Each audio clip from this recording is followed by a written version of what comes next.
গুৰেশ্বৰত বড়ো আন্দোলনৰ প্ৰথম শ্বহীদ সুজিত নাৰ্জাৰী সোঁৱৰণী প্ৰেক্ষাগৃহ উদ্বোধন। প্ৰেক্ষাগৃহটো আনুষ্ঠানিকভাৱে শুভ উদ্বোধন কৰে বিটিআৰ প্ৰধান প্ৰমোদ বড়োৱে।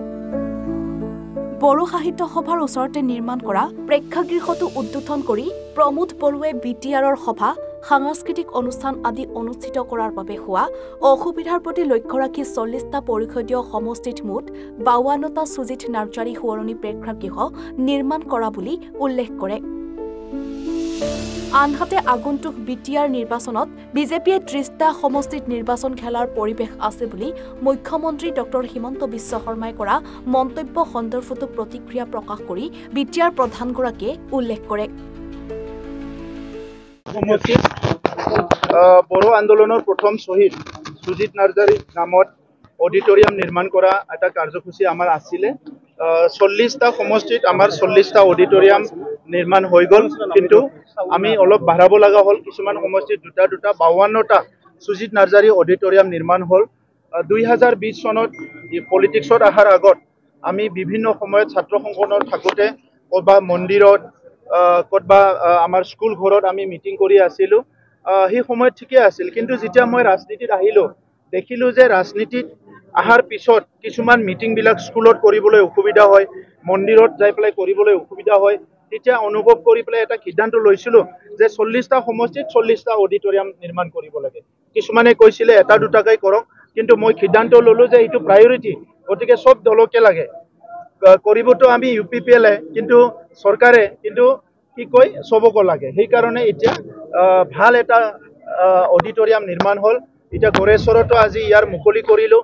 ইয়াত বিভিন্ন দল সংগঠন, ছাত্ৰ সংগঠন, সাহিত্য সভা বিভিন্ন চেমিনাৰ মেল মিটিংবিলাক কৰিব পাৰিব। সুন্দৰ হৈ গ'ল।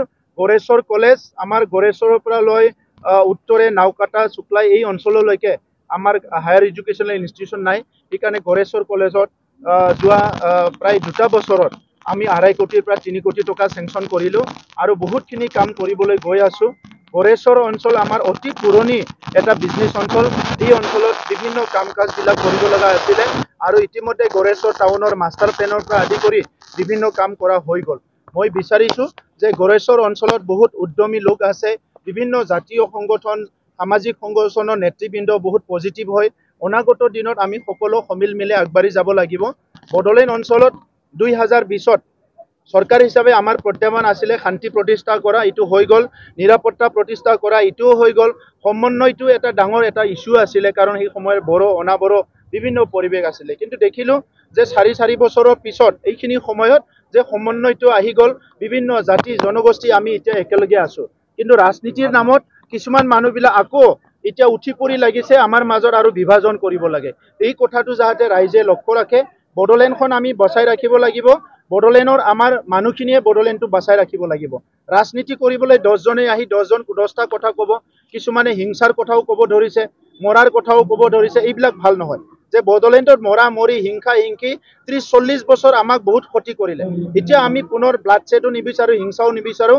সমন্বয়, মৰম, স্নেহ এটা গণতান্ত্ৰিক প্ৰক্ৰিয়াৰে আমি চবে আগবাঢ়ি যাবলৈ বিচাৰোঁ।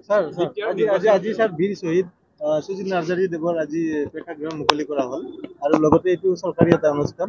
গতিকে আপোনাৰ আজি দলীয় পতাকাটো বাধ্যতামূলক আছিলে? ক'ত আছিলে দলীয় পতাকা? লিডাৰবিলাক আহিলে দেই আৰু হলতো নহয়। সমাগত বিটিআৰ নিৰ্বাচন ইয়াতে আপোনাৰ মানে বিজেপি দলে গোটেইকেইটা সমষ্টিতে মানে প্ৰাৰ্থী খাৰা কৰাৰ কথা কৈছে।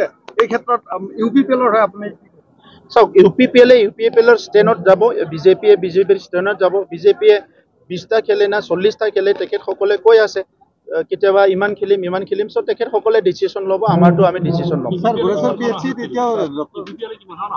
না, আমিতো 40টা সমষ্টি, আমাৰ 445টা প্ৰাইমাৰী আৰু 3200টা বুথত কাম কৰি আছে আমাৰ কৰ্মকৰ্তাবিলাকে। ইমান সোনকালে নালাগে, অলপ পিছত কম। অহা 8 তাৰিখত আমাৰ CWC মিটিং আছে।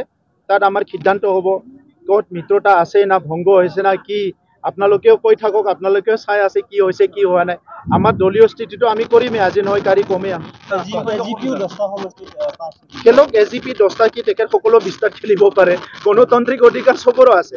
কিন্তু এটা যেতিয়া বড়োলেণ্ডত শান্তি নাছিলে, বহুত মানুহ, মই AGPকো BJPকো টাৰ্গেট কৰি কোৱা নাই, বহুত মানুহবিলাকে আজিকালি যিসকলে ৰাজনীতি কৰিবলৈ আহিছে হাত সাৱটি বহি আছিলে আৰু টিভিত বহি পেলাই ডাঙৰ ডাঙৰ কথা কৈ আছিলে তাৰে পৰা উমুকটো হোৱা নাই তুমুকটো হোৱা নাই কিন্তু নিজে আহি পেলাই ইয়াতে শান্তি প্ৰতিষ্ঠা কৰিবলৈ সাহস নাছিলে 2008 চনত সংঘাত হৈ গ'ল কোনো নাহিল 2012 চনত সংঘাত হৈ গ'ল কোনো আহি পেলাই শান্তিৰ জুই নুমাবলৈ নাহিল আজি শান্তি অহাৰ কাৰণে সবে আহিছে গণতন্ত্ৰত সবে আহিব আমি ওয়েলকাম কৰিছো